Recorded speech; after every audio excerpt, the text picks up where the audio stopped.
Allô. Nous allons commencer notre enseignement.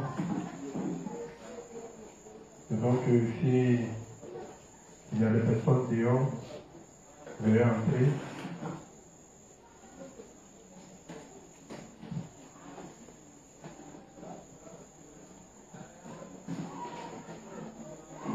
Ok, donc, bonsoir à tous les justes.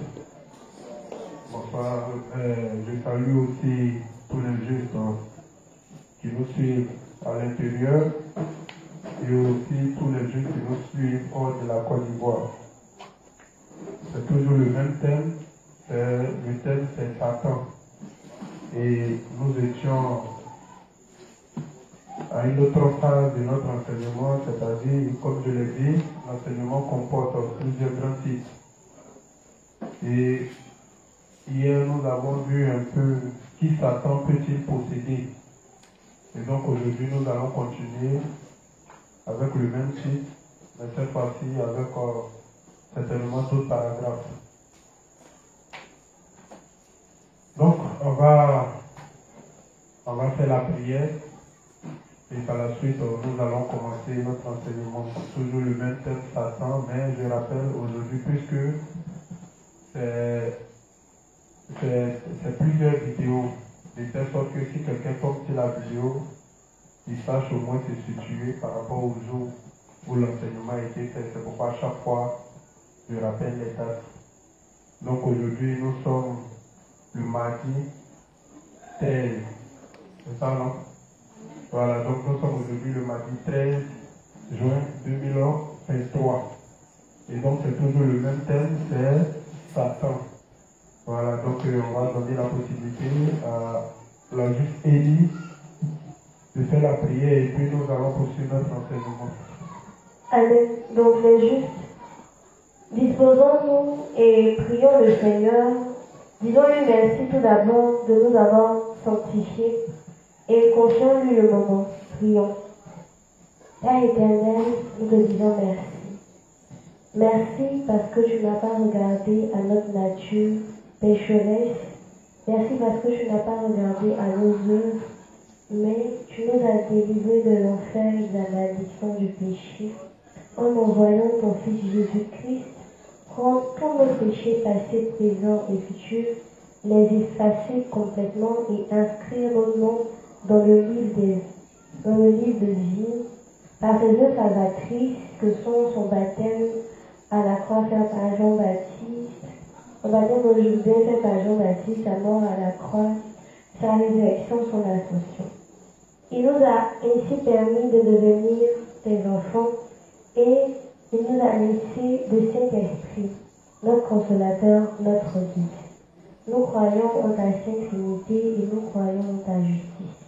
Merci Père de ce que tu nous as rendu sans péché devant toi pour toujours. Au nom de Jésus-Christ. Amen. Père, nous te disons merci de ce que tu as permis la présence de tout un chacun ici. Merci aussi pour toutes ces personnes connectées qui nous suivent. Merci de presser les pas de ceux qui ne sont pas encore arrivés. Merci Père de ce que tu as pris les contrôles de ce moment. Merci de ce que tu nous as épargné des coupures d'électricité, des incidents. Merci de ce que tu as disposé le serviteur pour nous éclairer, de ce que tu lui as rappelé tout ce qu'il a bossé. Merci enfin pour la disposition du cœur de chacun d'entre nous à recevoir ta parole selon notre niveau de foi. C'est au nom de ton Fils Jésus-Christ que nous avons prié. Amen. Amen. Ok, donc hier nous étions encore sur un autre titre. C'était qui Satan peut-il posséder? Et nous avons étudié le livre 23, le paragraphe 2, le livre 23, page 253, le paragraphe 4, où il était dit où Satan va œuvrer. Et à la suite de ça, nous avons lu dans la Bible le texte de Luc 8. Voilà, mais je vais demander à quelqu'un pour ceux qui étaient là hier, qui a compris quelque chose dans ce que j'ai expliqué hier rapidement. Voilà, je veux voir si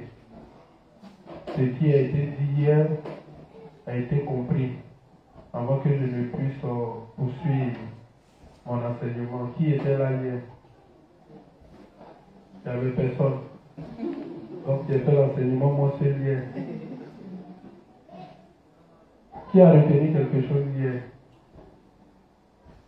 Ou bien qui a été marqué par quelque chose? Ou bien qui a une préoccupation?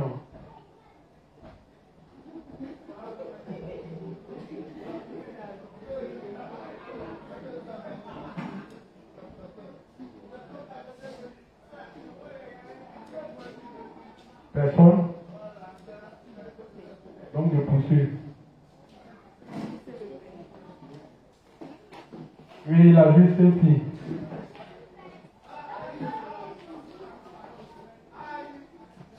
Bonjour les filles, bonjour Esther. Bonjour la juste. De ce que moi j'ai compris hier, ce qui m'a marqué, c'est que tu disais que les justes ne devaient pas vivre selon le désir de leur chair. Tu disais que les justes ne devaient pas vivre selon le désir de leur chair. Pas moi, Et que, oui, on a lu les livres du règlement et puis Romains. Donc, on ne devait pas vivre selon les désirs de notre chair parce que c'est ce que Satan veut. Satan emmène les hommes à vivre selon la chair afin de faire d'eux des lieux de démons. Et donc, je disais que plus l'homme pêche, plus l'homme a de démons. Et donc, les hommes actuellement, Satan les pousse à pécher, à avoir une vie vraiment de débauche. Je prenais l'exemple sur Péia, on a eu à définir Péia, ce que ça veut dire, donc c'est mener une vie sale, une vie de porc, une vie de cochon, et donc tu disais que vivre une vie de cochon, c'est vivre une vie selon le désir de la chair. Et donc les justes ne devaient pas s'adonner à ça. On a lu Romains où tu nous expliquais que le juste devait vivre selon le désir de l'esprit, parce que vivre selon le désir de l'esprit, c'est vivre selon Dieu. Et c'est en vivant selon le désir de l'esprit qu'on pourra emmener ces hommes-là aussi à être saints, juste comme nous. Et donc si Satan, son but, c'est de remplir la terre de démons, nous, notre but sur la terre, c'est de ramener les hommes à Dieu. Voilà, c'est un peu ce que j'ai compris. Amen. Nous avons vu que la plupart des livres que nous sommes en train d'étudier, si vous prêtez attention, vous allez voir que c'est des livres supérieurs, n'est-ce pas? Voilà. Et j'avais dit ici au début de mon enseignement que le diable attaque sur tous les aspects de la parole de Dieu. Donc, il est donc nécessaire pour nous de connaître la parole de Dieu. Parce que quand le diable vient vers nous, même quand il va nous chuchoter des choses à l'oreille, c'est pour nous amener certainement à faire le contraire de tout ce qui est la parole de Dieu. Et le diable est très minutieux. Quand je dis il est très minutieux, c'est-à-dire qu'il n'attaque pas, si on doit le dire, en gros, non. Il attaque dans le moindre détail. Et donc hier, on était en train d'explorer un autre aspect. Comme je vous l'ai dit, quand vous naissez de nouveau, bien quand on est de nouveau, le diable essaie de nous attaquer à partir des fausses doctrines. Parce qu'en ce moment précis, notre foi n'est pas encore, comment on appelle ça, voilà, bien aguerrie. Voilà, donc du coup, il est facile pour le diable d'ébranler notre foi parce que nous sommes encore ignorants dans beaucoup de choses et dans la parole de Dieu concernant l'évangile, il y a beaucoup de choses qui sont encore des points d'ombre. Et donc Satan nous attaque avec les fausses paroles. Mais une fois que nous grandissons et que nous atteignons un certain niveau, Satan nous attaque par le péché de l'orgueil ou aussi par le plaisir. Voilà. Et donc, j'ai dit comme ça qu'il faut que nous apprenions à nous situer en fonction du temps. Il faut que nous apprenions à nous situer en fonction du temps. La Bible dit dans le texte de Luc, dans le texte de Matthieu, que les temps dans lesquels nous sommes ont les mêmes caractéristiques avec les temps de Noé. Voilà. Et donc pour cela, on va explorer un peu qu'est-ce qui a fait qu'au temps de Noé, Dieu était obligé de venir détruire le monde, comment les gens y vivaient. Et puis on va essayer de comparer un peu à notre temps. Amen. Donc si Dieu dit une chose dans la Bible, forcément si Satan doit nous attaquer, il va nous attaquer, comment on appelle ça, à partir d'une parole de Dieu. C'est-à-dire il va retourner cette parole-là pour nous amener à faire le contraire. Donc hier, quand nous avons pris le texte de Luc, c'était pour présenter un peu la vie que Satan veut nous faire mener en ces temps actuels. Voilà. Et comme le titre c'est où Satan, comment on appelle ça, va œuvrer. Voilà. Donc Satan œuvre dans le cœur des gens qui se comportent comme des porcs. C'est pourquoi quand le gars qui était possédé des démons, quand les démons ont vu Jésus et qu'ils pensaient que Jésus était venu pour les prendre pour aller les jeter en enfer, ils ont dit à Jésus, ne nous tourmente pas, mais permets que nous, comment on appelle ça, nous vivions dans les ports qui étaient là. Et Jésus leur a donné l'autorisation et Dieu n'a pris la peine d'expliquer ici. Voilà, l'homme a été tiré de la poussière et Satan se nourrit de poussière. Et je suis revenu, c'est quoi? Satan se nourrit de poussière. Ça veut dire Satan va nous amener à vivre selon les plaisirs de la chair. Voilà, va nous amener à poursuivre le luxe, ce qu'ils appellent la vie des pauvres. Amen. Voilà, et quand les pauvres ont été investis par les démons, alors tous ces pauvres sont allés se jeter dans la mer. Et comme on le dit, près de 2000 pauvres sont partis mourir. Du coup, quand un homme est trop possédé des démons, les démons, leur rôle, c'est de nous amener au suicide, c'est de nous amener à faire des choses contraires à la parole de Dieu pour amener la colère de Dieu sur nous ou nous détruire. Où le diable se rassure que quand un homme est mort sans avoir connu Dieu, alors il a tout gagné. C'est pourquoi, en ces fins des temps, le diable fait de telle sorte que les yeux des hommes ne s'ouvrent pas. Le diable fait de telle sorte que les hommes ne réfléchissent pas. Donc il faut multiplier amusement sur amusement. C'est de là que j'ai expliqué que le concept qui se fait sortir en Côte d'Ivoire actuellement, c'est payable. Voilà, ça veut dire vivre la vie. Et dans payable, il y a beaucoup de choses. Voilà, vivre la vie, chercher l'argent, aller faire la fête, tout et tout. Et dans ça, là, il y a homosexualité dedans, il y a pédé dedans, il y a tout ça. Tout ça, c'est le payable, comme il pouvait le dire. Mais comme hier, je l'ai dit, le concept ne sort pas comme ça. Voilà. C'est le diable qui inspire toutes ces choses. Parce que je ne peux pas comprendre qu'on peut faire sortir un tel concept. Et puis, c'est ces gens-là qui seront incités sur les plateaux télé. Et puis, ils vont faire des, comment on appelle ça, des micro-trottoirs pour demander aux gens, c'est quoi le payable? C'est quoi le payable? Et on va les inviter sur les plateaux télé pour expliquer c'est quoi le payable. Mais ils veulent nous distraire en camouflant cette façon d'écrire le PA, et ils écrivent P-A-I-Y-A. Voilà, mais ça sonne même sur PA. Or, le véritable PA, c'est P-A-I-2-L-A-R-D. Et quand vous tapez sur Internet, quand vous tapez sur Google, vous allez voir c'est quoi le PA. C'est pourquoi quand j'ai pris mon dictionnaire Larousse pour chercher PA, PA, ça veut dire la vie de cochon. Voilà, c'est assimilé à la vie de cochon, à la vie de thébo, la vie qui est répugnante, sale. Donc, ils ne font pas sortir. Mais s'ils mettent directement le PA avec P-A-I-2-L-A-R-D, les gens vont se rendre compte directement. Donc, il faut camoufler l'orthographe en faisant croire que c'est un concept que le gars il a créé. Mais c'est faux. Mais pourquoi? C'est la même prononciation. Quand on dit PA, et puis on dit l'autre PA qui s'écrit P-A-I avec Y-A, et l'autre PA qui s'écrit P-A-I-2-L-A-R-D. Mais quand ils regardent les définitions, c'est la même chose. Donc c'est un camouflage. Voilà. Et c'est un concept qui est en train de prendre en Côte d'Ivoire. Et la plupart des gens commencent à suivre cette tendance.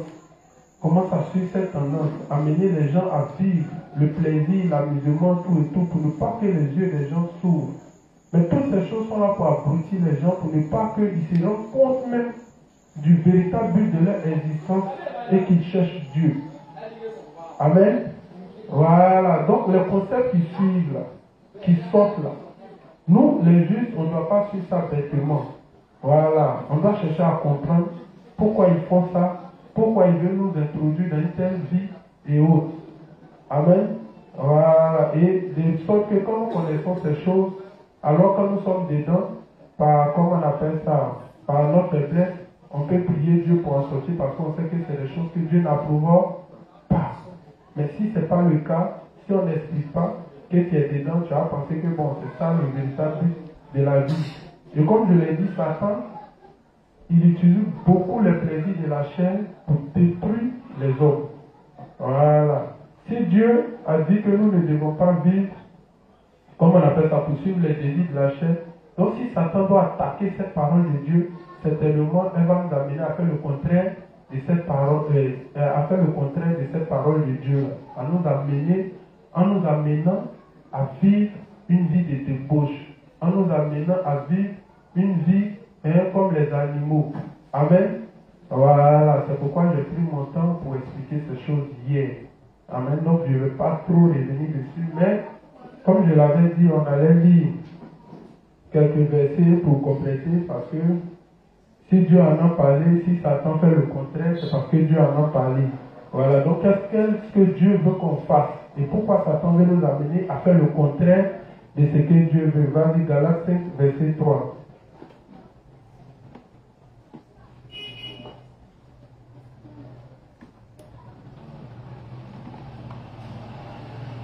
Galates 5, le verset 3. Galates 5, le verset 3. Et 13 plutôt. Galates 5, le verset 13. Frères, vous avez été appelés à la liberté. Seulement, ne faites pas de cette liberté un prétexte de vivre selon la chair. Mais rendez-vous par la charité, serviteurs les uns des autres. Amen. Voilà, donc c'est vrai que nous avons été appelés à la liberté. Effectivement, quand Dieu nous a délivrés de la loi. C'est pourquoi la Bible dit que la loi n'est pas faite pour le juste. Mais ce n'est pas un moyen aussi pour vivre une vie de liberté. Si Dieu nous a délivrés, c'est pour nous consacrer à une nouvelle œuvre, qui est la prédication de l'évangile. Alors, comme voici ce qui est précieux devant Dieu, qui est la prédication de l'évangile pour sauver d'autres âmes, Satan veut nous distraire en nous amenant à vivre une vie de plaisir à outrance. Voilà, à rechercher tout ce qui est bénéfice de la chair, à vivre pour le luxe. Amen. Voilà. Et comme j'ai l'habitude de le répéter, Dieu n'est pas contre le fait que quelqu'un vive de façon aisée, de façon, comment on appelle ça, vivre une vie, bon, je ne sais pas quel mot je vais utiliser. Bon, une vie agréable, Dieu n'est pas contre ce fait-là. Voilà, mais le problème c'est que c'est centrer sa vie, ou bien faire du but de sa vie la recherche de tout ce qui est plaisir temporaire, c'est ce qui pose le problème. Parce qu'en poursuivant toutes ces choses-là, ça peut nous amener à aller mourir et à être jeté en enfer. Amen. C'est pourquoi Dieu veut que nous nous consacrons à cette œuvre pour laquelle il nous a appelés. Puisque l'Église, c'est le rassemblement des saints. Et quand on va dans sa définition, on dit que c'est ceux qui ont été sanctifiés et mis à part pour l'œuvre du Seigneur. Donc, c'est à cette œuvre-là que chacun de nous a été appelé. Et donc, comme Dieu ne veut pas cette vie de libertinage, parce que dedans, on risque de promouvoir le péché, alors Dieu nous exhorte à vivre une vie. C'est vrai tout en étant libre, mais à vivre une vie qui est consacrée à l'évangile et en renonçant à nous-mêmes, puisque la Bible dit que les hommes en jugent par la vue. Voilà, et si c'est nous-mêmes qui sommes en train de vivre un certain train de vie qui n'est pas agréable, imaginez que les autres suivent ou les autres voient cela, comment on peut leur prêcher l'évangile et puis ils vont nous suivre. Amen. Voilà, donc pour cela, c'est vrai que nous sommes nés de nouveau, nous avons été affranchis et nous sommes libres. Mais il faut aussi ajouter à cette foi-là la bonne conduite quand il s'agit de sauver les âmes. Voilà, donc ça, toutes ces choses, l'évangile enseigne toutes ces choses-là. Voilà, mais l'erreur pour les gens, c'est parce qu'ils pensent que vivre une vie de sainteté dans la chair, c'est ce qui conduit au paradis. Ça, c'est une erreur. Voilà. C'est pas en vivant une vie de sainteté dans la chair ou bien une vie qui vise à respecter la loi que Dieu nous sauve. Non. Nous sommes sauvés par la foi. Mais la bonne conduite est nécessaire quand il s'agit de prêcher l'évangile, quand il s'agit de sauver des âmes, quand il s'agit de sauver des pécheurs. C'est là que nous devons faire violence et nous-mêmes, abandonner un certain nombre de choses pour pouvoir nous consacrer à cette œuvre à laquelle nous avons été appelés. Amen. Voilà, donc je ne vais pas trop. Maintenant, allons examiner un peu le thème de. Donc, il faut prendre Luc 17.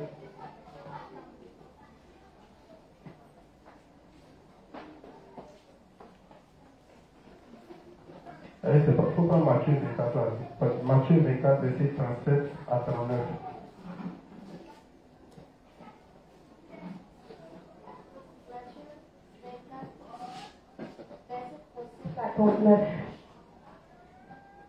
Je vous le dis en vérité, cette génération ne passera point. 37 à 39. 37. Ce qui arriva du temps de Noé arrivera de même à l'avènement du Fils de l'homme. Amen. Donc, je prends ce texte-là pour vous rappeler quelque chose. Nous avons vu dans le texte de Genèse 6 que au temps de Noé, Dieu avait détruit le monde. Voilà. Et nous avons vu qu'un petit groupe de personnes seulement ont été sauvées. C'était Noé et sa famille. Et Dieu nous dit que ce qui a suscité la colère de Dieu, et il a détruit ce monde-là au temps de Noé. De même aussi, à la fin des temps, le monde sera similaire au temps de Noé. Donc, qu'est-ce qui a fait que Dieu a détruit ce monde-là? Alors, examinons, puisqu'il dit que le temps actuel sera similaire au temps de Noé. Donc, voyons comment les gens ils vivaient là-bas. De telle sorte que, en analysant toutes ces choses, quand le diable voudra nous faire vivre la même vie, puisque le diable est en train de construire le monde de Sodome et Gomorrhe, le diable est en train de construire le monde de Babylone, le diable est en train de construire un monde de perversité, examinons pour voir comment les gens ils vivaient là-bas et raison pour laquelle ça a entraîné la colère de Dieu et Dieu a fini par les détruire. Amen, c'est pourquoi je lis ce texte. Vas-y. Ce qui arriva du temps de Noé arrivera de même à l'avènement du Fils de l'homme. Car, dans les jours qui précédèrent le déluge, les hommes mangeaient et buvaient. Amen. Regardons les caractéristiques. On dit, dans les jours qui précédaient le déluge, juste avant que Dieu ne détruise le monde au temps de Noé avec le déluge, regardons ce que les gens faisaient, comment ils vivaient. Et puis maintenant, on va pousser notre réflexion et puis on va analyser le temps dans lequel nous sommes. Quelle est la vie des hommes actuels? Amen. Qu'est-ce qu'ils recherchent? Voilà, où sont orientées leurs pensées, où sont orientés leurs cœurs. À telle enseigne que nous les justes, connaissant ces choses, on ne puisse pas vivre dans cette dissolution comme les gens du monde. Amen. Voilà, donc la première des choses qui ressortait, il faisait quoi?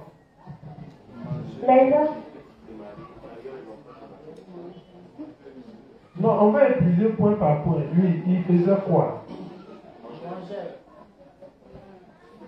Lui va venir.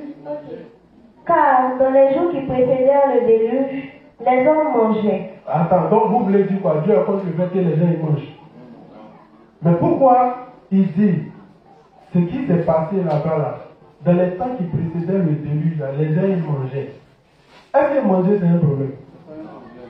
Mais pourquoi Dieu mentionne ça, selon vous? Il s'intéressait beaucoup à la nourriture de la chair. Ça veut dire qu'il vivait uniquement que pour le bénéfice de la chair. et ils ne se souciaient pas de Dieu. Et quand vous regardez la vie que nous menons actuellement, moi les pécheurs ne m'intéressent pas parce que c'est si les justes même ont bien compris là. C'est là on peut aider ceux qui sont dehors. Amen. Mais si les justes eux-mêmes là, ils sont en train de poursuivre les choses que les gens ils sont en train de dire, ça a assez à quoi d'aller chercher ceux qui sont dehors pour les envoyer. C'est pourquoi moi, je m'intéresse beaucoup aux justes. Voilà. Aujourd'hui, quand tu ne vois plus les gens venir à l'église, ils sont en train de chercher quoi? Mais est-ce qu'ils ont identifié les temps dans lesquels on est? Si vous voyez partout à la télé, ils sont en train de faire de telle sorte à multiplier le plaisir sur toute la surface de la terre, c'est parce qu'ils savent à quelle phase nous sommes. Dans ce temps dans lequel nous sommes là, on ne veut pas des veilleurs de conscience. C'est pourquoi le style musical Zouglou, toutes les chansons qui conscientisent, qui peuvent amener les gens à réfléchir là, ils sont en train de les mettre de côté. C'est pourquoi le nouveau concept est payant. La vie des pauvres. Amen. Comme je vous l'ai dit hier, être au stade d'homme, c'est un stade avancé. C'est nous on sait rien et puis on dit on est homme. Un homme c'est quelqu'un qui utilise ce que Dieu a mis en lui. Quand Dieu l'a créé, Dieu je l'ai créé à mon image et à ma ressemblance. Ça veut dire qu'il y a des trucs que Dieu t'a donné. C'est quand tu utilises ça que tu es homme. Sinon si tu n'utilises pas ça, tu es comme un pauvre. Dieu a créé les hommes. Pourquoi Dieu nous assimile souvent les pauvres? C'est le même Dieu qui a dit que nous sommes des hommes, non? Mais pourquoi souvent il nous assimile à les pauvres? Pourquoi souvent il nous assimile à les vipères? Il nous assimile à les ânes. Amen. Or, toutes ces choses-là, à quel moment Dieu a créé l'homme? Dans le principe de Genèse. Et puis quand vous regardez là, on dit au 6e jour là, l'homme là, c'est quoi? Ça signifie quoi? Il doit être comment? Hein?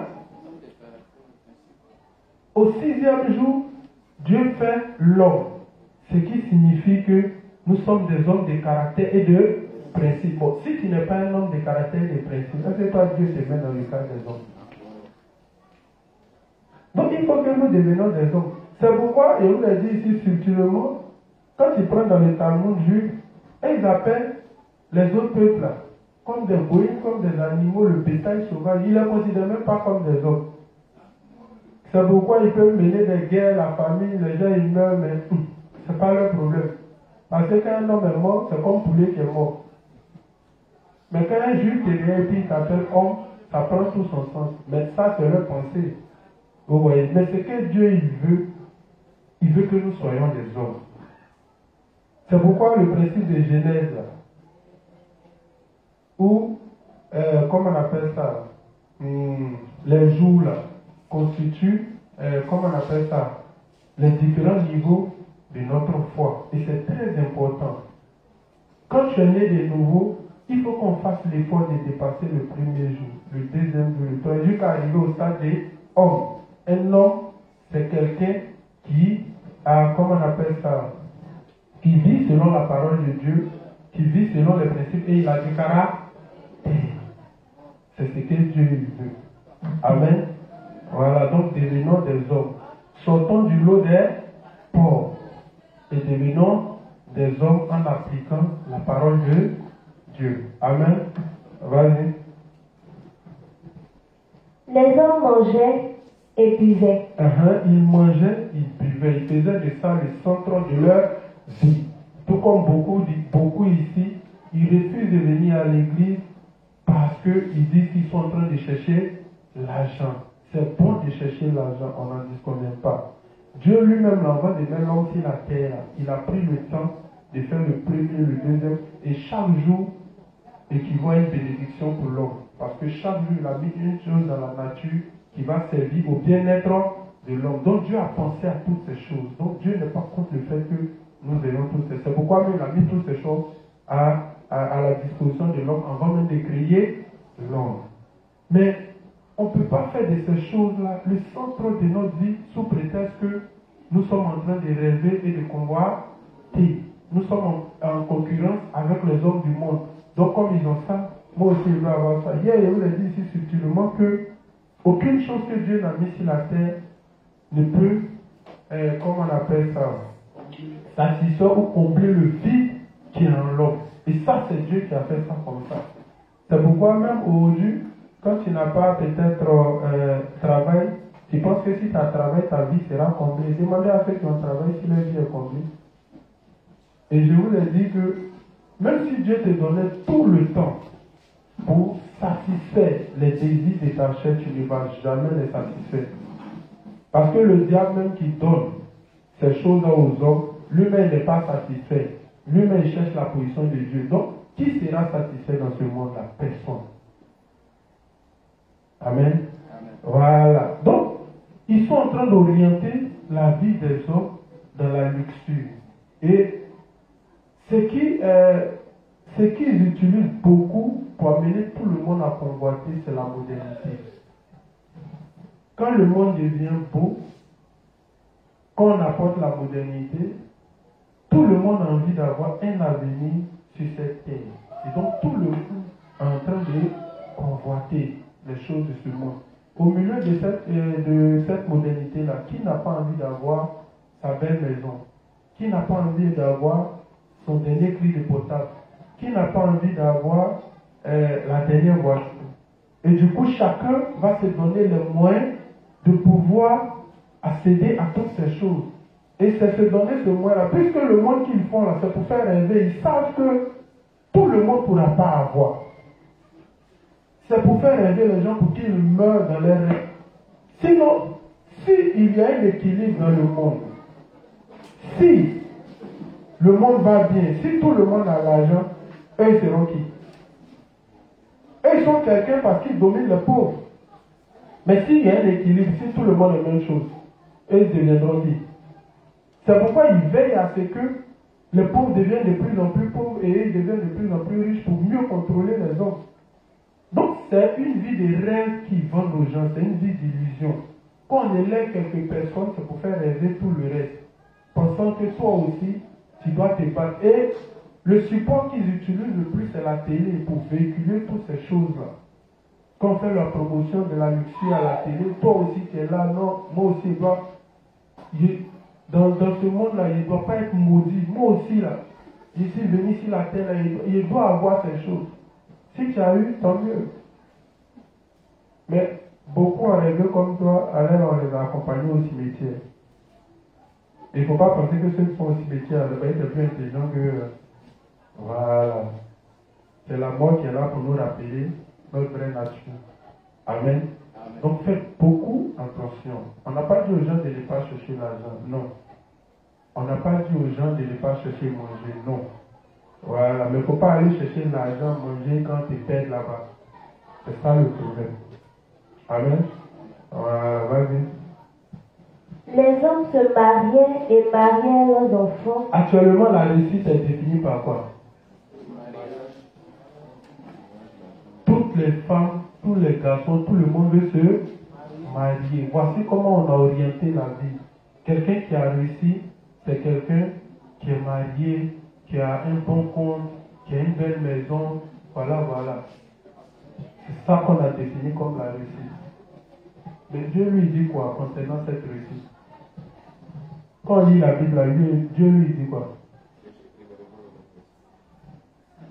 Donc, Satan, il va toujours attaquer. Pendant que Dieu est en train de faire de la priorité le royaume des cieux, Satan, il fait de la priorité les choses du monde. Et c'est à nous de bien réfléchir et de faire un choix qui est correct. Avec Dieu, on peut obtenir toutes choses. Mais comme je l'ai dit ici hier, le problème, c'est qu'on veut prendre chez Dieu pour aller réaliser chez le diable. Tandis que les enfants du diable ne prennent pas chez le diable pour venir réaliser chez Dieu. C'est ce pourquoi on n'obtient pas. Sinon, si on veut prendre pour réaliser pour Dieu, Dieu va nous donner. Et déjà, regardez, la plupart des livres que nous sommes en train de lire, c'est les livres supérieurs, c'est dedans le révérend a abordé ces choses. Mais quand vous venez et que vous ne vous êtes même pas encore assis pour étudier toutes ces choses, pendant que c'est ces choses-là que Dieu veut vous enseigner pour que vous ayez un esprit aguerri avant de vous donner la bénédiction. Mais quand vous ne vous êtes pas encore assis, c'est que c'est vous-même qui êtes en train de retarder votre bénédiction. Pendant que vous avez la capacité. Parce que si tu ne sais pas ces choses-là, Dieu va dire, à quoi sert? Pourquoi Dieu va donner le moyen à quelqu'un pour aller se perdre? Or, on vous a dit, si tu ne connais pas Satan, c'est que tu es en train d'hypothéquer ta bénédiction. Or, voici là où le révérend en parle. Donc, si seulement mon souci serait de dire, hey, comment je vais arriver à lire ces livres-là pour maîtriser le contenu et prier dans ce sens.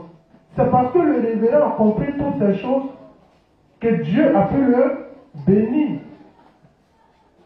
à la hauteur même de ses attentes. Amen. Voilà. Donc ce qu'il met ici là, c'est parce qu'il a compris que Dieu l'a béni comme ça. Mais est-ce que quand Dieu l'a béni là, il a changé de voie? Est-ce que quand Dieu l'a béni là, vous n'avez pas vu comment il a utilisé cette bénédiction? Vous-même regardez comment il a utilisé. Mais si Dieu ne lui avait pas permis de comprendre toutes ces choses que Dieu l'avait béni, vous pensez qu'il allait utiliser ça comment? C'est parce qu'il a été brisé plusieurs fois dans ses pensées. Il y a eu des moments où il a voulu mal dépenser l'argent que Dieu l'a donné. Dieu a tout fermé. C'est pourquoi il dit, quand il fait quelque chose que Dieu n'est pas d'accord, Dieu arrête ça net. Comment lui il a su ça? De vous à moi, comment il a su ça? C'est parce qu'il a expérimenté. Donc, quand vous venez, je sais que beaucoup ici, là, ils ont cette capacité-là de lire, d'apprendre. Mais nous tous, là, on paraît. Autant que le savoir que Dieu veut nous donner, tant que la connaissance que Dieu veut nous donner, tant qu'on ne l'a pas, ça ne peut pas entraîner la bénédiction qu'il faut. Donc, arrêtez d'accuser Dieu.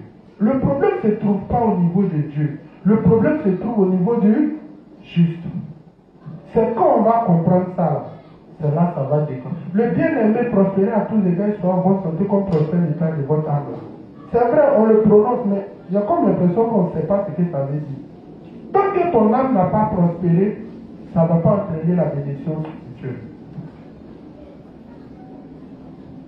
Dans ton quartier, personne ne sait que tu es juste. Chez toi, à la maison, mais tu as peur d'engager ton papa, sinon il ne va plus te donner des génies. Et puis c'est toi qui attends bénédiction. Bon, bénédiction que Dieu il donne, on dit c'est pour booster son œuvre.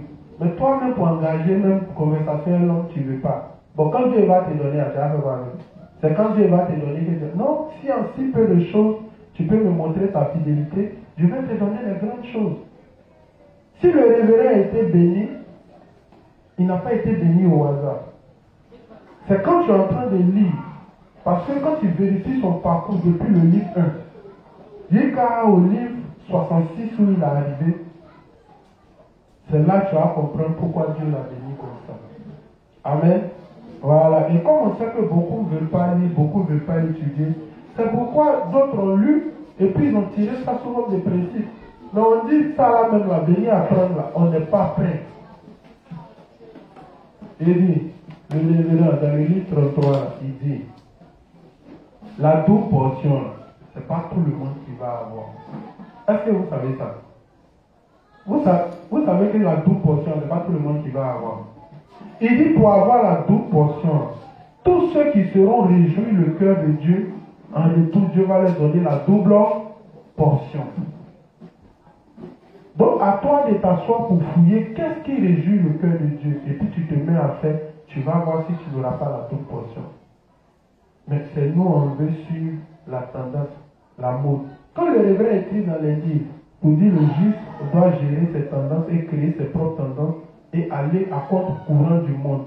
Bon, quand toi tu n'as pas lu ça, Dieu n'a qu'à te donner bénédiction. Mais c'est toi-même qui as créé une nouvelle tendance pour donner au diable. Oui. Voilà. Il y a des choses, si tu ne connais pas, Dieu ne peut pas te bénir. La preuve en est qu'il y a eu beaucoup d'expériences dans l'église ici. Et nous-mêmes, nous en faisons partie. Quand Dieu a ouvert un peu de bénédiction, tout a freiné. Il y avait juste même dans l'église, quand Dieu a ouvert des opportunités, on ne les voit plus à l'église. C'est ça. Oh, pourtant Dieu était dit au temps de l'église primitive, si l'évangile a disparu, l'une des choses que le diable a utilisées, c'est la force du travail. Et puis, on ne s'est pas encore assis pour voir comment Satan attaque l'homme, avec quoi il attaque l'homme, comment riposter. Et malgré les attaques, comment persévérer jusqu'à ce qu'on obtienne tant la bénédiction spirituelle que matérielle. On n'a pas encore étudié ça. À partir du livre 2, livre 3, on veut déjà être béni. Je vous dis que si vous asseyez pour étudier dans de bonnes intentions, quand il dit étudier dans de bonnes intentions, ça veut dire que tu n'es pas dans les petits, comment on appelle ça, les petites histoires de compétition avec X, avec Y. Toi, tu étudies dans l'esprit d'apprendre et d'aller sauver les âmes. Quand tu vas étudier comme ça, arriver à un certain niveau, ça entraîne forcément la bénédiction. C'est moi qui vous dis. Et puis, il n'est pas dit d'aller lire, il dit d'aller étudier, parce que ça ne sert à rien d'étudier un livre, et puis tu ne peux pas enseigner tout le livre. C'est que tu n'as pas étudié, tu as lu. Mais si tu as étudié, que tu as maîtrisé tout le contenu, quand tu vas arriver, à partir d'un certain niveau, parce que l'étude va t'amener forcément à savoir prier dans la volonté de Dieu, et l'étude va t'amener à appliquer ce que tu lis. Arrivé à un moment, tu vas voir si la bénédiction, Dieu va te tester. Quand vous commencez, vous arrivez à un certain niveau, il vous teste. Quand il va te tester, il va te donner la bénédiction matérielle. Maintenant, il va voir si ce que tu as lu, si tout ce que tu as appris là, tu vas mettre ça en application. Quand tu ne fais pas, il passe à la phase de Job. Il bloque tout. Et puis il te remet à l'école encore. Et cette étape-là fait très mal. Il sait de quoi il parle. Ça fait mal même plus que la première étape. De la mort, on dit les milliardaires se suicident là, quand ils tombent là. Quand tu as eu l'argent et puis tu n'as plus rien, le diable parle dans ton oreille. Tu dors, ton sommeil est coupé. Tu te réveilles au moins 5 fois dans la nuit, tu fais cauchemar. Et c'est des étapes. Amen. Donc Dieu n'a pas un problème à bénir les justes. Mais seulement quand Dieu bénit les justes, on prend l'argent pour aller faire payer. C'est ça le problème. Amen. Vas-y. Les hommes se mariaient et marièrent leurs enfants jusqu'au jour où Noé entra dans l'arche. Et ils ne se doutèrent de rien jusqu'à ce que le déluge vienne et les emporte tous. Amen. Quand vous regardez les gens qui sont dans le monde, là, ils se doutent de quelque chose. Est-ce qu'ils savent se situer dans le temps dans lequel on est? Mais ceux-là, de vous à moi, qui doit les éduquer? Hein? Mais nous-mêmes, regardez, nous on veut faire quoi? Voilà le problème. Nous qui sommes censés les éduquer, nous on veut faire même chose comme eux. Fouillons dans nous-mêmes notre cœur, on va voir d'où nos problèmes se trouvent. Regardons bien. Si on fouille bien, on va arrêter de murmurer contre Dieu, on va arrêter de se plaindre. Si on regarde bien nos pensées, là, on va arrêter. Parce qu'on saura que nous-mêmes, on n'est pas honnête envers nous-mêmes. Quand Dieu donne petit travail dans l'église, un juste on ne le voit plus. Il y a un là, il attend au tournant. Il attend au tournant. Chaque jour, il doit t'appeler pour venir à l'église. Pourtant, au départ, c'est toi qui pleurais dans mon oreille. Ma femme est partie. Voilà, l'appeler. J'ai dit, laisse. Là n'est pas le problème. Même si elle appelle, ça n'a rien résolu. Femme qui appelle, tu dis encore l'appeler. Ça résout quoi? Fais comme ça, fais comme ça, fais comme ça. Dieu va ouvrir les opportunités. Quand Dieu ouvre les opportunités, pas aujourd'hui. 6-5 mois. Après plusieurs. Non, il est venu. Le mois, dimanche, il est venu. Maintenant, il n'appelle plus. Les mêmes efforts qu'il fournit pour aller au travail, c'est les mêmes efforts qu'il doit fournir pour venir à l'église. Je veux voir s'il est conscient. Mais c'est qu'il oublie. Si Dieu descend sur toi, pas ta femme, tu as un enfant. Tu n'es pas comme nous autres. Si Dieu descend, et puis Dieu quand il descend, il n'a pas pitié. Quand tu seras en train de pleurer, même quand tes enfants seront en train de mourir dans la poubelle, lui il te regarde. Tant que ce qu'il veut t'enseigner là, tu n'as pas compris, c'est qu'ils vont mourir dans la poubelle. Si vous pensez qu'il est mort, regardez bien Job. Est-ce que le temps que Dieu a pris pour lui enseigner, là, durant tout le temps où il souffrait, là, est-ce que vous avez vu Dieu s'occuper de lui? C'est à quel moment Dieu s'est occupé de lui? C'est après avoir compris, non? Voilà. Si on comprend, Dieu va s'occuper de nous. Nous sommes en formation. Amen. C'est fini? Ok, donc on va passer à...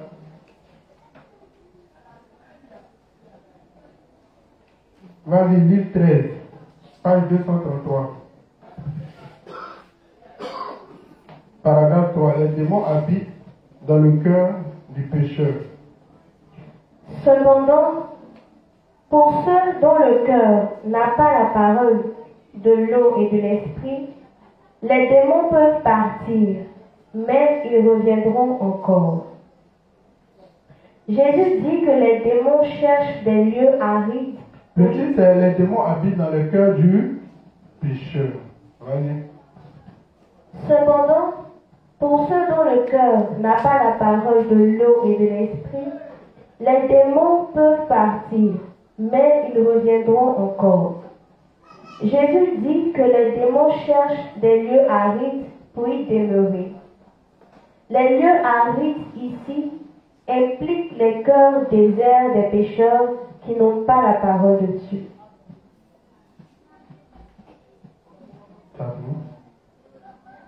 Amen. Vous voyez, là encore, voici une parole de la Bible. Et comme je vous l'ai dit, Satan attaque sur chaque. C'est ce qui m'a plu chez lui là. Il est orgueilleux. Ça veut dire que quand tu prends Satan, non, il a travaillé. Et puis il travaille. Ça veut dire que quand tu vas prendre chaque parole de la Bible, il va attaquer chaque parole. Bon, ici, là, dites-moi comment Satan a attaqué. Comment Satan a attaqué dans ce qu'on vient de lire? Hier, on a lu une parole, on a vu comment Satan a attaqué. Ok. Voilà, pendant que Dieu dit de ne pas faire de notre liberté un libertinage, pendant que Dieu dit de ne pas poursuivre les bénéfices de la chair, dans son temps, pendant que Dieu veut qu'on poursuive les bénéfices de l'esprit, je me suis étalé sur toutes ces choses pour expliquer. Mais, quand Satan a attaqué cette parole-là, il a attaqué comment? Qu'est-ce qui nous amène à faire? Le contraire. Voilà, maintenant voici une parole. Dieu dit, voici là où je reprends les premières phrases. Cependant, pour ceux dont le cœur n'a pas la parole de l'eau et de l'esprit, les démons peuvent partir, mais ils reviendront encore.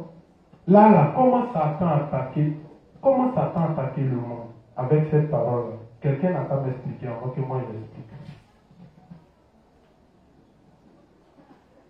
Bon, qu'est-ce que le révérend veut dire par là? Hein? Prends le micro, ça va nous expliquer un peu.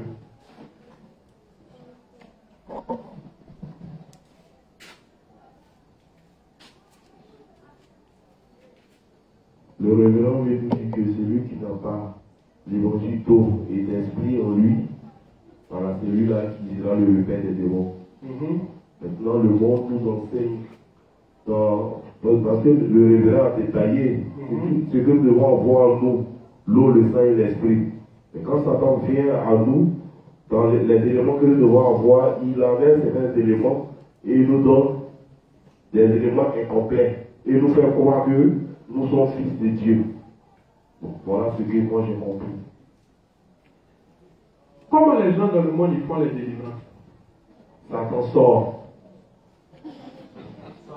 Maintenant, qu'est-ce que Dieu nous a enseigné dans la parole? Dieu nous a enseigné que pour chasser un démon, c'est d'annoncer l'évangile de l'eau et de l'esprit à l'âme. Et le démon sort immédiatement. Mais pas au nom de Jésus sort. C'est l'évangile de l'eau et de l'esprit prêché qui fait fuir les démons. Amen. On va explorer. Vas-y, Matthieu 12, 38 à 45. Matthieu 12, le verset 38 à 45. Alors, quelques-uns des scribes et des pharisiens prirent la parole et dirent: Maître, nous voudrions te voir faire un miracle. Il leur répondit: Une génération méchante et adultère demande un miracle. Il ne lui sera donné d'autre miracle que celui du prophète Jonas. Car, de même que Jonas fut 3 jours et 3 nuits dans le ventre d'un grand poisson, de même le Fils de l'homme sera 3 jours et 3 nuits dans le sein de la terre. Vous qui aimez le miracle, on dit, c'est pas si ça je vais m'étaler, c'est que je vais m'étaler dessus bien en bas. Mais vous voyez dans le monde, il y a beaucoup qui vont à l'église pour chercher le miracle. Combien? C'est à eux que Dieu a répondu. Parce que quand vous prenez Isaïe 1, je crois bien vers le verset 1, si je ne me trompe pas, tu ne vas pas lire. Voilà. Le méchant, c'est le deuxième nom du pécheur.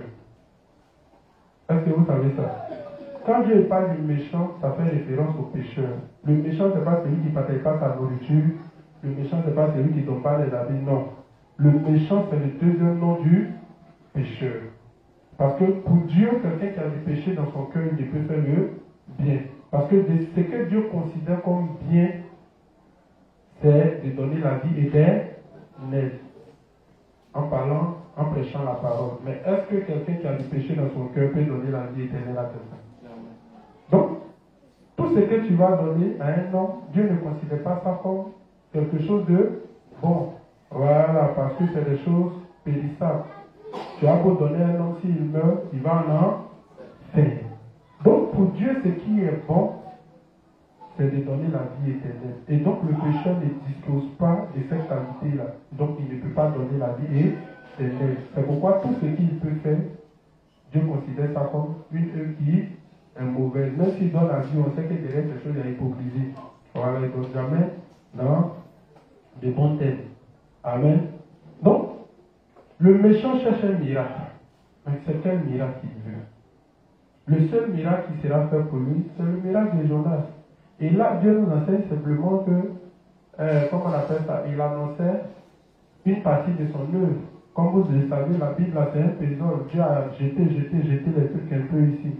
Donc là, il parlait de, comment on appelle ça, de sa mort et de sa résurrection. Il était en train de leur dire, le miracle que vous devez croire, ce en quoi vous devez croire, c'est que mon Dieu, là, après avoir pris vos péchés, je vais mourir à la croix, mais au 3e jour, je serai ressuscité. Tous ceux qui croiront en ça aussi vont mourir, vont ressusciter. C'est le miracle que je peux faire pour le pécheur. Donc, les gens qui attendent le miracle, ils n'ont qu'à le. Si tu recherches le miracle, Dieu ne va pas faire le miracle. Mais là où tu recherches le royaume des cieux, que tu ne recherches pas le miracle, contre toute attente, tu auras un miracle. Amen. Voilà. Sinon, ce n'est pas que Dieu ne peut pas faire le miracle. Il y a des gens qui ont été guéris de leur maladie quand leur cœur a été porté sur l'œuvre de Dieu.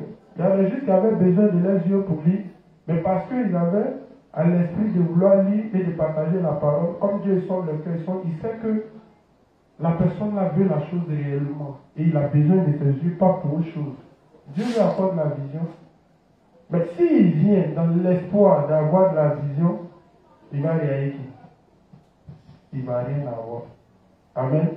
Donc ceux qui recherchent miracle, c'est le miracle de Jonas que Dieu leur a promis. Amen.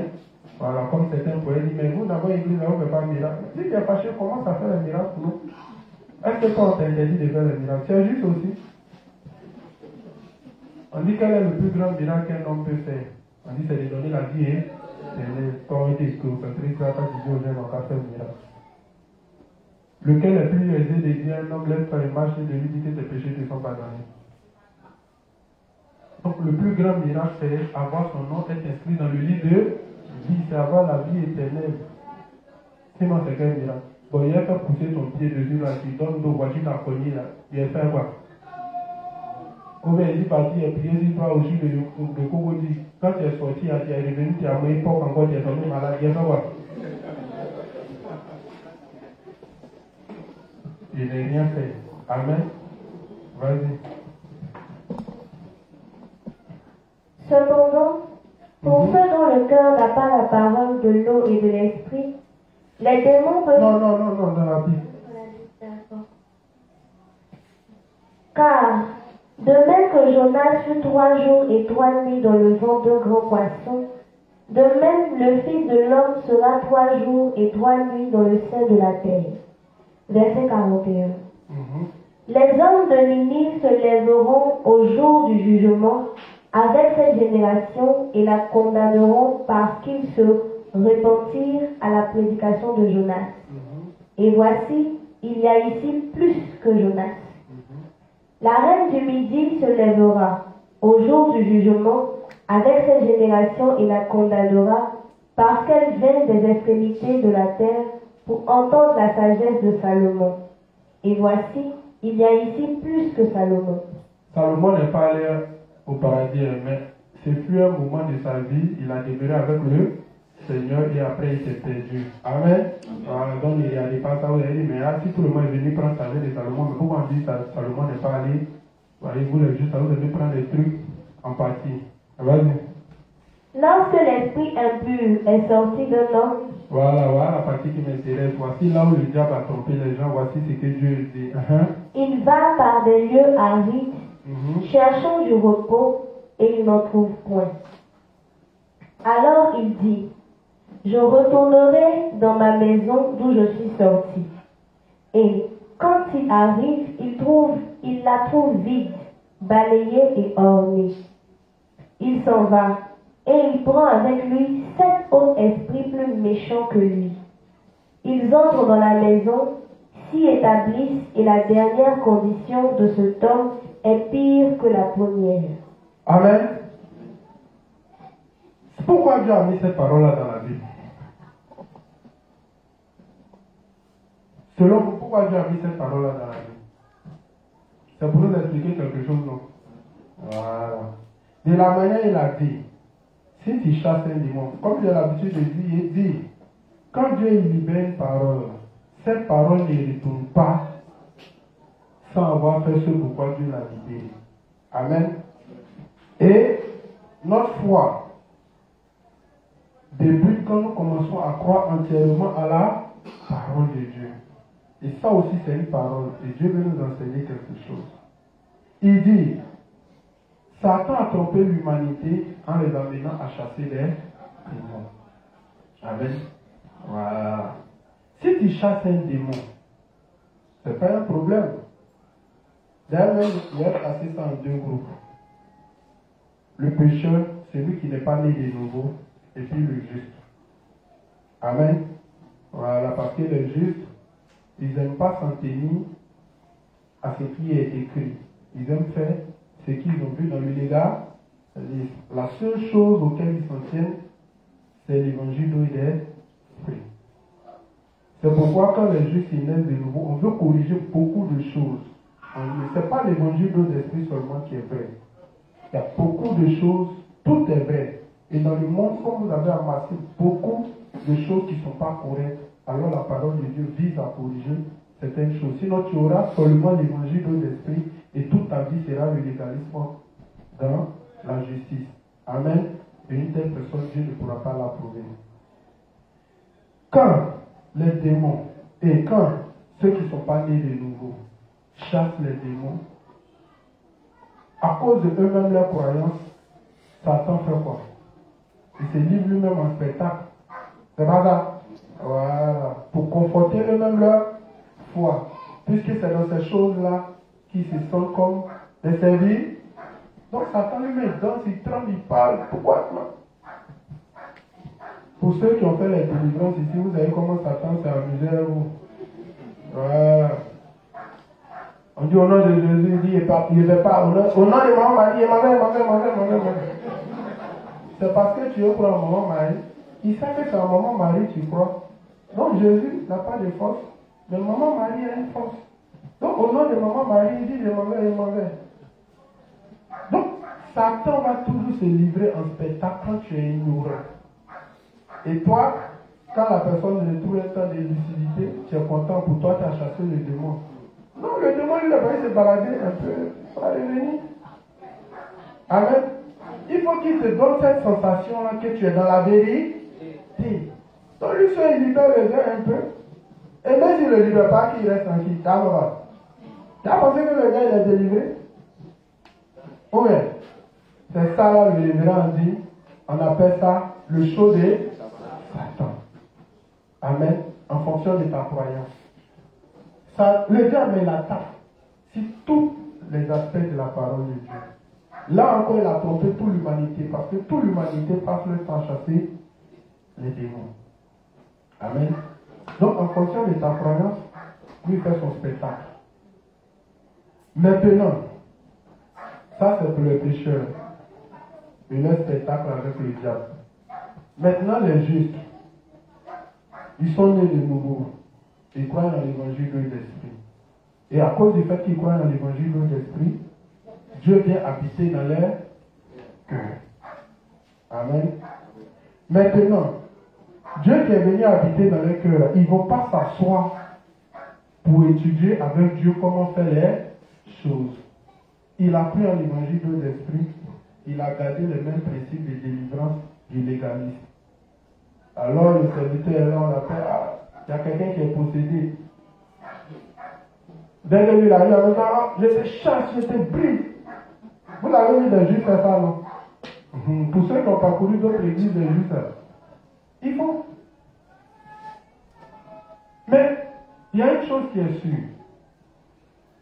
Le nom de Jésus est puissant dans la bouche de quelqu'un qui est né de nouveau. Il n'a pas de force dans la bouche de quelqu'un qui n'est pas né de nouveau. C'est pourquoi là-bas, c'est un spectacle. Amen. Mais pour quelqu'un qui est né de nouveau, quand il est dans un endroit, à cause de l'évangile, les démons, même quand ils le voient, ils fuient. Tout comme Jésus, quand les démons le voient, ils se sentent tourmentés. Et on dit que l'évangile, là, c'est Jésus. Et le Saint-Esprit qui habite en nous, là, c'est Jésus, c'est Dieu. Amen. Donc, si Dieu est en face d'un démon, vous voulez qu'il se comporte comment? Donc, quand toi tu viens, tu dis au nom de Jésus, pas à cause du nom de Jésus qui est puissant dans ta bouche, il va partir. Mais le problème, quand il s'en va, qui n'aime pas dormir dans sa propre maison? Hein? Lui, il ne va pas laisser sa maison pour aller dormir dans la maison des gens, ils vont lui parler mal. Donc, il va aller tourner, forcer, il revient vers sa mère. Donc, quand il revient vers sa maison, il voit que tu t'es contenté de le chasser. Mais le plus important n'a pas été fait. Quand il revient, il trouve la maison cette fois-ci même plus propre, bien soignée, bien balayée. Et puis il revient. Mais cette fois-ci, comme la Bible fonctionne par les principes de code, on dit, selon que Dieu lui permet, il a la possibilité d'aller prendre encore 7 démons plus puissants. Donc imagine s'ils étaient 50, que tu les as chassés au nom de Jésus, et puis ils sont partis. Quand chacun il s'en va et puis il revient, il s'en va et puis il prend 7 démons encore plus puissants pour venir. Donc quand tu fais 7 fois 50, ça fait combien? Si tu sais que tu ne peux rien faire pour la personne, laisse-le comme ça. Parce qu'on enseigne les justes, on enseigne les gens, mais ils veulent toujours faire à leur tête. Parce que c'est ce qui les semble au reste. Tu comprends? Donc les gens ont toujours cette pensée du légalisme. Or, la parole que Dieu a dit là, c'est vrai. Et comme Satan lui connaît ça, c'est pourquoi il aime bien ce principe-là. Amener les gens à faire cette erreur-là pour remplir les gens de démons, pour rendre leurs conditions encore plus difficiles. Amen. Il y a beaucoup d'hommes dans cette histoire de chasser les démons là qui sont devenus fous, même pas des justes. Après, on va lire un test. Amen. Donc, cette histoire de chasser les démons, là, il y a beaucoup de problèmes dedans. Donc, si tu vois quelqu'un qui est possédé, il n'y a pas de problème. Tu peux prier pour qu'il ait un temps de lucidité. Dieu va te l'accorder. Mais ensuite, il faut que tu implantes Dieu dans le cœur de cette personne. Parce que les démons règnent sur les gens à cause du fait qu'ils ne sont pas nés de nouveau. Et comme la parole de Genèse le dit, au commencement la terre était informe et vide et les ténèbres se mouvaient à la surface des eaux. Donc, tant que quelqu'un n'est pas né de nouveau, les démons habitent en son cœur et il est guidé par les démons. Amen. Et donc, du coup, si tu veux aider la personne, ce qu'il est convenable de faire, ce dont les démons ont peur, c'est Jésus. Oh, Jésus, c'est la parole qui nous a été présentée par l'eau, le sang et l'air. On dit c'est lui, Jésus, qui est venu. Donc, Jésus, là, quand tu le factorises, là, ou bien, quand tu le factorises, c'est pas ça, il devient l'eau, le sang et l'air. Oui. Et tu implantes ça dans le cœur de la personne. Une fois qu'il est implanté dans le cœur de la personne, quand le démon il s'en va, quand il tourne là-bas et quand il revient, il voit qu'il y a un nouveau maître. Et le nouveau maître est plus puissant que lui. Alors il ne peut rien faire. Et donc la Bible dit que désormais, il va rôder. Là maintenant, il ne peut plus avoir accès. Donc il fait quoi? Il rôde. Son rôder là, il ne va jamais te laisser passer sa maison là. Il faut qu'il reprenne sa maison. Mais il rôde aussi là.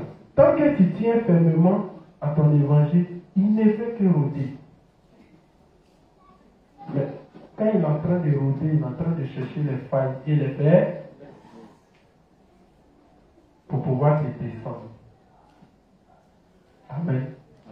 C'est pourquoi on dit, quand Dieu dit quelque chose dans la parole, le diable va vous amener à faire le contraire. Donc, là, le diable a attaqué l'humanité sur cette parole en nous amenant à faire des fausses délivrances.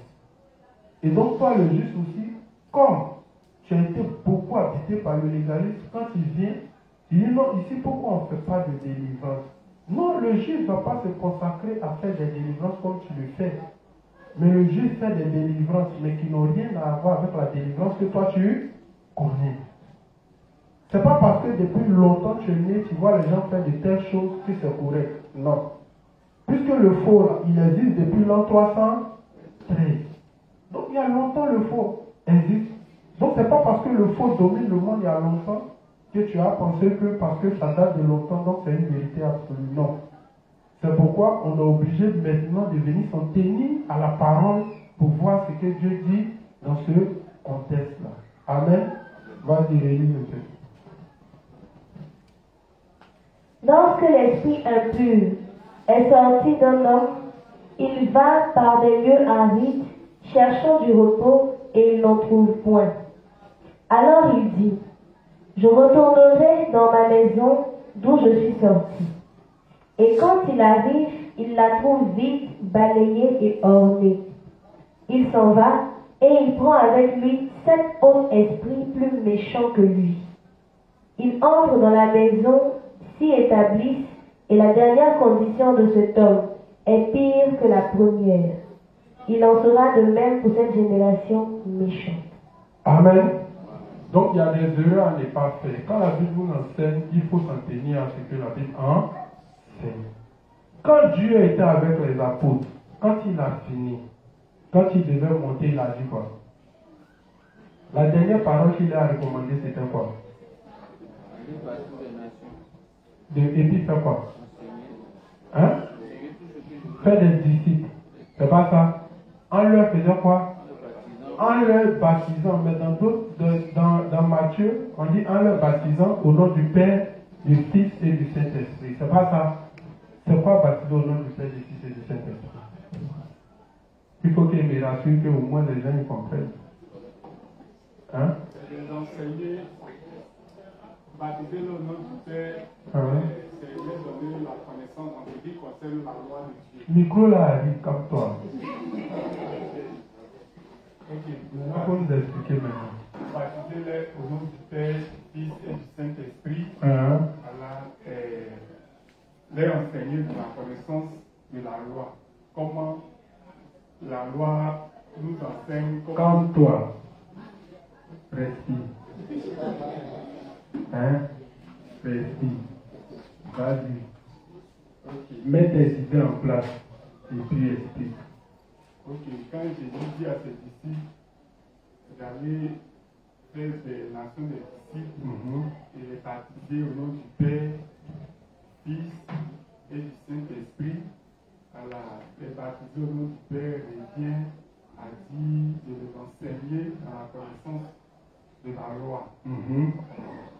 Pourquoi Dieu a donné la loi, quel est le rôle de la loi, comment la loi nous attire à Jésus-Christ. À Jésus-Christ. Maintenant, au nom du Fils, comment Jésus-Christ est venu et comment il a pris nos péchés, comment il est mort et il est ressuscité. Il baptisait au nom du Saint-Esprit, comment l'Esprit de Dieu vient pour attester que ce que le plan que le Père a établi et que le Fils a réalisé, comment tout est fait. Amen. C'est pas ça? Voilà. Donc, Éphésiens 1, verset 13 nous dit, après avoir entendu l'évangile de votre salut en lequel vous avez cru, vous avez été scellés du Saint-Esprit. Amen.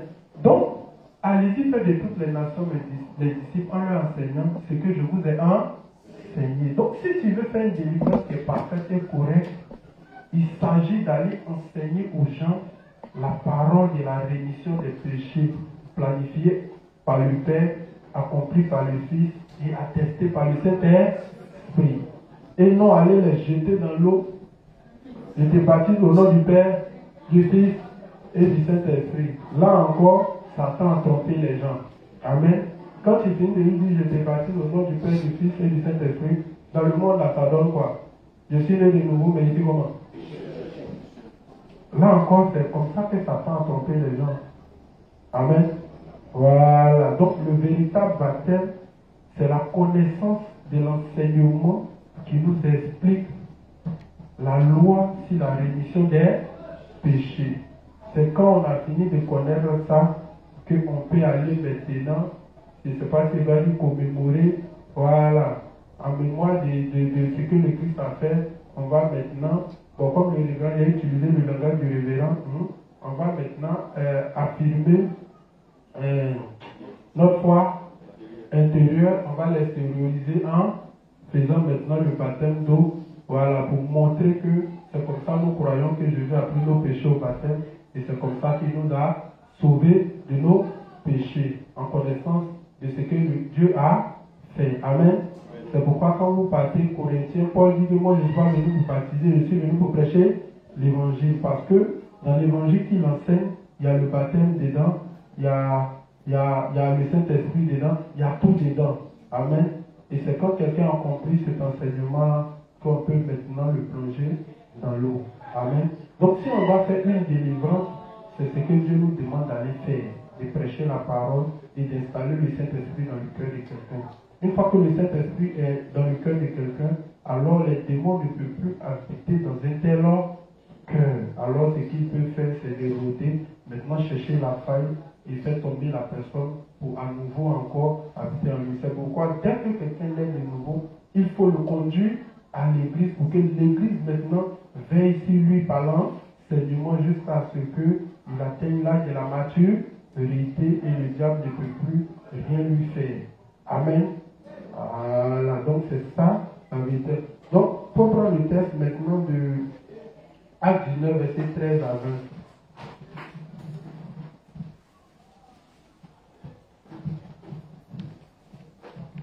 20. Acte 19, verset 13 à 20.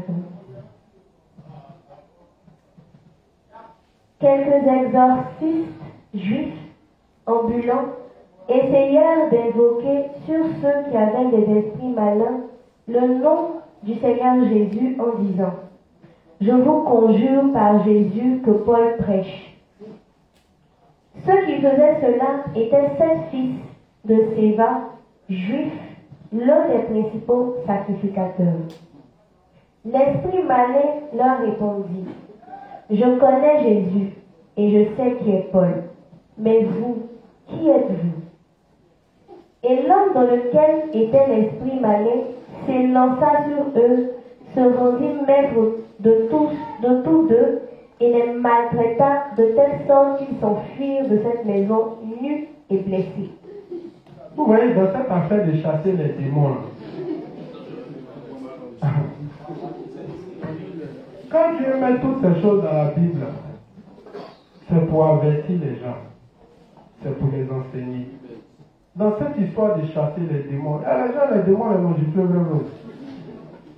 Il connaît Paul, qu'au nom de Jésus que Paul prêche. Et là, c'est qui il fait. Au nom de Jésus que Paul prêche, je te chasse. Au nom de maman Marie, il dit ton conjure, sauf. C'est télé qui a gâté les hommes. Dans les premiers films, on regardait à la télé, là.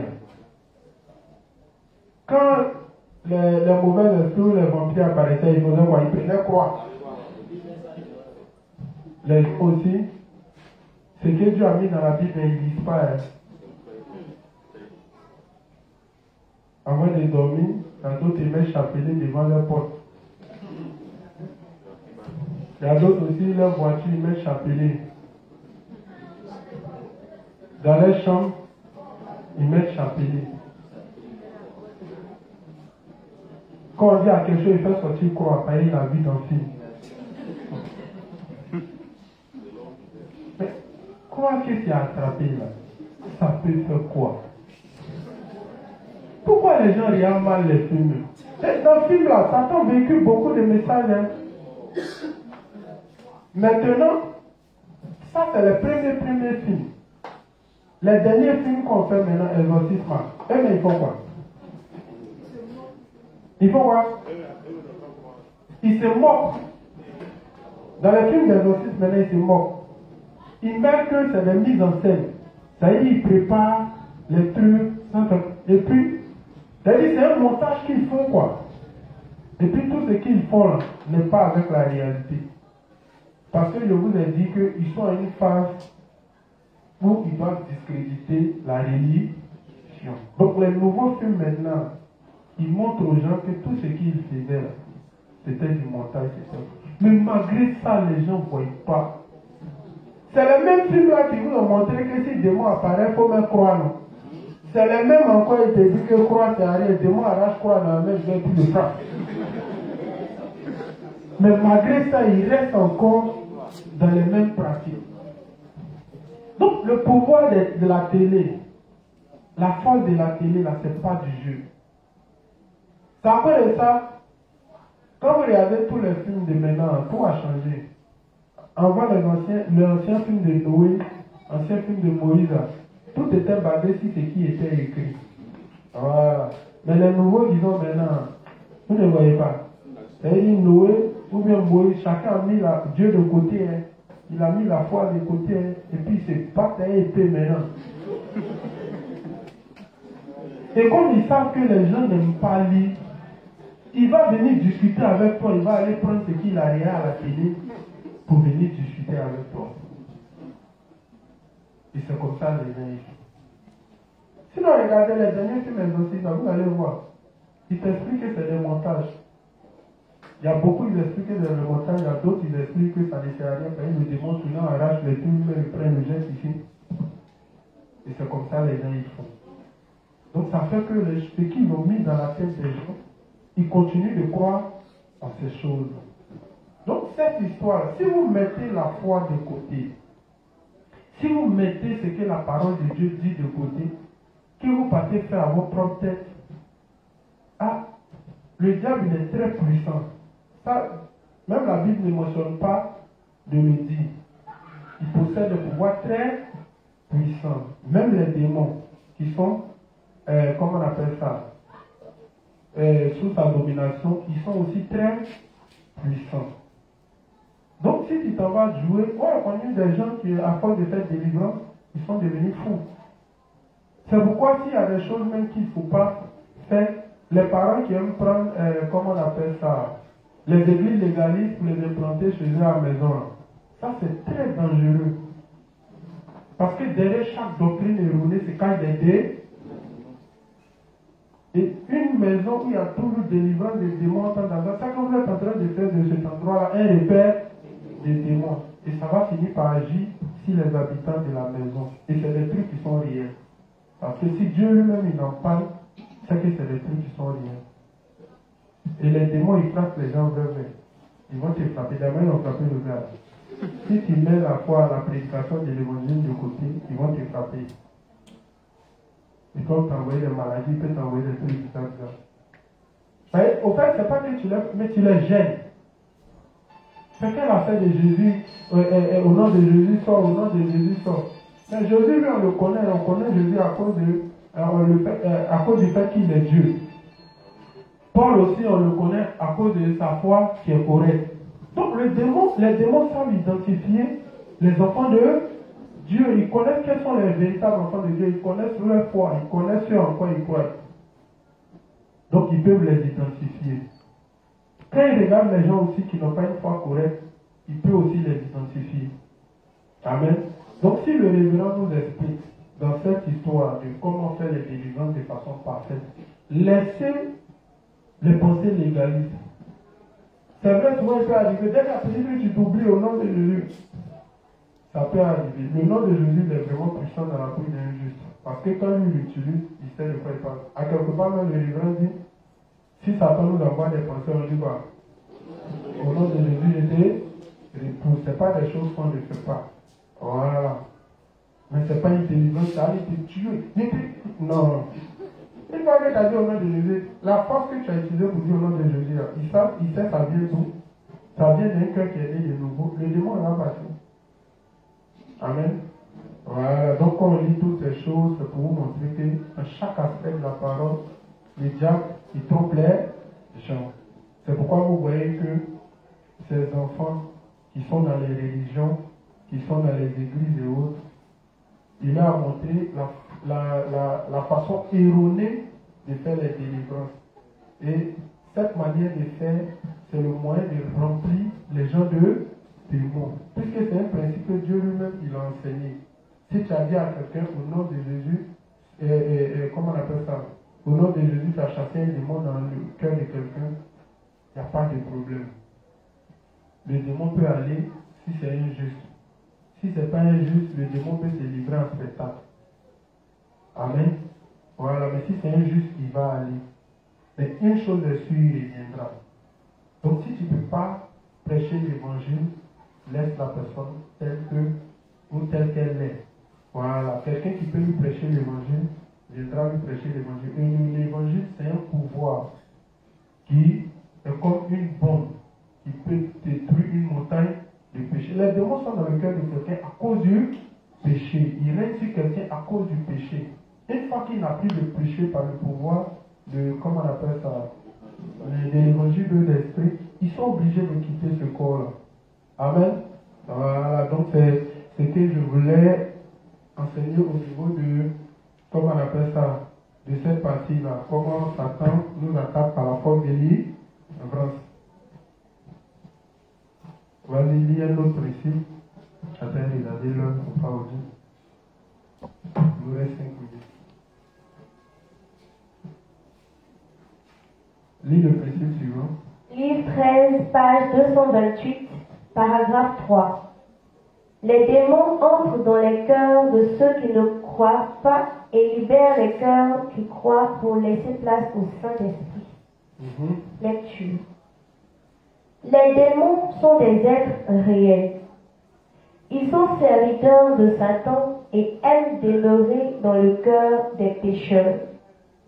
Donc, si les croyants en l'évangile de l'eau et de l'esprit chassent seulement les démons des possédés sans d'abord résoudre leur problème fondamental du péché, cela ne sert à rien du tout.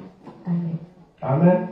Voilà, donc si vous chassez les démons dans les gens que vous n'avez pas réglé le problème des péchés, alors ça ne sert à rien.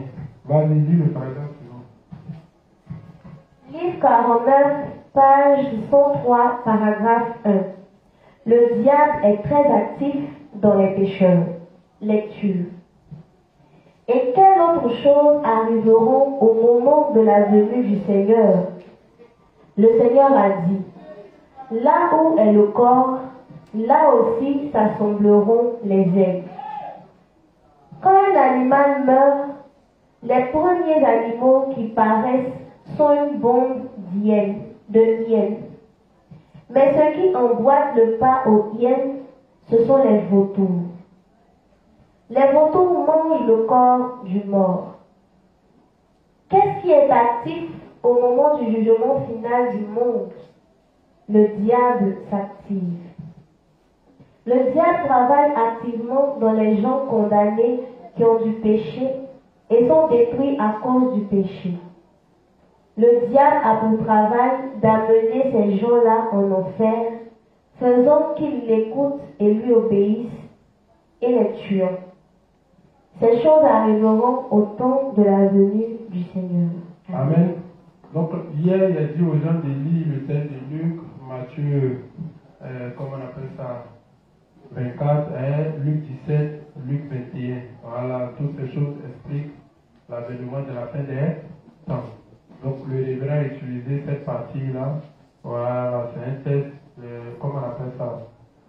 Ce verset-là se trouve dans les textes là. Voilà, il a utilisé cette partie-là pour nous donner une caractéristique de, comment on appelle ça, des signes de la fin des temps. Voilà, en nous montrant qu'à la fin des temps, le péché sera très actif dans le monde. Voilà, et j'aime beaucoup parler de la Côte d'Ivoire parce que nous sommes en Côte d'Ivoire et nous voyons les réalités. Voilà, nous voyons les réalités. Vers la fin des temps, c'est ce que Matthieu a dit, quand l'iniquité sera accrue, Matthieu, comment on appelle ça, 24, verset 12, quand l'iniquité sera accrue, l'amour du plus grand nombre se refroidira. Amen. Et actuellement, à cause de la culture du péché en Côte d'Ivoire, beaucoup n'ont plus le courage même de prêcher l'évangile. Voilà, on s'est dit que, mais dans un tel monde comme ça, les gens ils s'en foutent de Dieu, les gens ils ça. Laissez les gens. Donc, toujours est-il que dans chaque phase du monde, quel que soit le niveau des péchés, il y a toujours des âmes chargées et fatiguées. Donc, si les gens ne cherchent pas Dieu, c'est à nous de faire des prières correctes pour tomber sur les gens qui sont chargés et fatigués. Actuellement, le diable travaille à ce que les gens s'affaiblissent. En faisant la promotion du péché, tout le monde veut vivre dans le péché. Et du coup, les justes n'ont plus la force de prêcher. Regardez actuellement, là, quand il s'agit de faire les œuvres spirituelles, regardez, ça paraît. Même quand on dit, comment on appelle ça, les enseignements, les samedis qu'on programme et tout, les gens y paraissent. Voilà, les gens n'ont plus le temps, tout le monde. Voilà, les gens y paraissent au fait. Alors même ici, souvent on dit encore venir enseignement, 19h, mais bon, on vient à partir de 19h30, 40, tout et tout. Et puis après on se plaint que ça dure. Vous voyez. Donc, je suis en train de subtilement vous dire qu'il faudrait qu'on a la fin des temps. C'est-à-dire que considérer que tout ce qui a été fait auparavant, oubliez. C'est-à-dire que c'est maintenant que tout commence. Et soyons très actifs. Si on n'est pas actif, le diable sera actif à notre place. Et si le diable est actif à notre place, alors le principe de Genèse 6 va se répéter. Quand les justes comment on appelle ça, se refroidissent et qu'ils commencent à regagner le rang du diable, alors forcément, Satan va prendre le dessus. Et tous ceux qui auront, comment on appelle ça, suivi le diable, ils auront leur part avec le diable et Dieu va détruire. Amen. Voilà, donc faisons très attention, continuons à lire, continuons à nous fortifier dans la parole, ne nous refroidissons pas. Le révérend dit, ce n'est pas le moment de transformer l'église en comment on appelle ça, un endroit où on enseigne la morale. Non, laissez le Saint-Esprit va s'occuper de ça. Contentons-nous d'expliquer aux gens comment on rentre au royaume des cieux. Surtout avec les jeunes adolescents qui sont en train de naître dans une culture du péché. Ce n'est pas le moment où tu vas mettre l'accent sur sa personne. Non. Laisse sa personne, prêche-lui l'évangile. S'il a accepté l'évangile, le Saint-Esprit va commencer à œuvrer dans. C'est le Saint-Esprit qui chasse les démons dans le cœur des gens. Mais quand les démons sont dans le cœur de quelqu'un, la seule chose qu'il amène à faire, c'est de multiplier le mal, c'est de multiplier les vies, c'est de multiplier le péché. Donc c'est pas toi, ta parole là, qui va venir le transformer, le rendre un homme saint. C'est pourquoi Dieu n'aime pas les gens qui aiment s'attarder sur la présence. Le corps là, considéré qu'il sera détruit. Voilà, donc concentrons-nous sur le salut des âmes. Voilà, et ça c'est ce que le révérend nous dit actuellement. Voilà, puisque si vous partez, que vous voulez mettre, comment on appelle ça, l'accent sur la personne elle-même, plutôt de vous concentrer sur son âme, sur le salut de son âme, alors vous allez voir que vous allez chasser les gens sans vous en rendre compte. Amen. Voilà, c'est pourquoi quand les gens veulent transformer l'église des justes en église légaliste où on enseigne, comme Isaïe l'avait dit, pour eux, la parole de Dieu sera règle sur règle, précepte sur précepte, un peu ici, un peu là, non. Voilà. C'est au plus grand, quand quelqu'un commence à grandir dans la parole de Dieu, c'est là qu'il comprend la nécessité de laisser tomber certaines choses. Sinon, c'est pas quand tu as lui dit non, laisse. Si tu fais ça, la seule chose que lui aussi il va regarder, puisque tu mets l'accent sur sa personne, c'est pas ça. Lui aussi, quand il va te regarder, il ne va plus regarder toutes les paroles. Lui aussi va mettre l'accent sur toi.